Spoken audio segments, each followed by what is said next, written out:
नमस्कार, आप देख रहे हैं द हिंदू 24 न्यूज और मैं हूं आपके साथ साक्षी।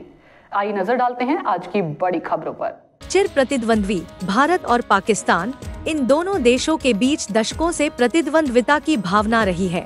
ऑपरेशन सिंदूर, कुछ दिन पहले हुआ भारत और पाकिस्तान के बीच युद्ध।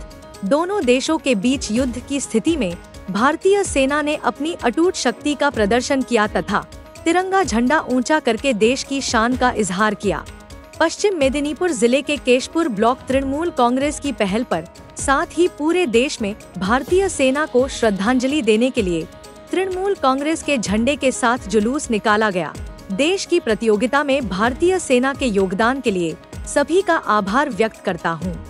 देशेर सेनारा भारतवर्ष जे पराक्रमेर संगे भारतवर्षेर अखंडता सार्वभौमत्व एवं भारतवर्षेर माटिके एवं भारतवासीके रक्षा करार जन्य বহিঃশত্রুদের মোকাবিলা করেছে, তার জন্য আমরা ভারতবাসী হিসেবে কুর্নিশ জানাই, শ্রদ্ধা জানাই এবং যারা এই যুদ্ধে এবং এই ভারতবর্ষকে রক্ষা করার জন্য প্রাণ উৎসর্গ করেছে সেই সমস্ত।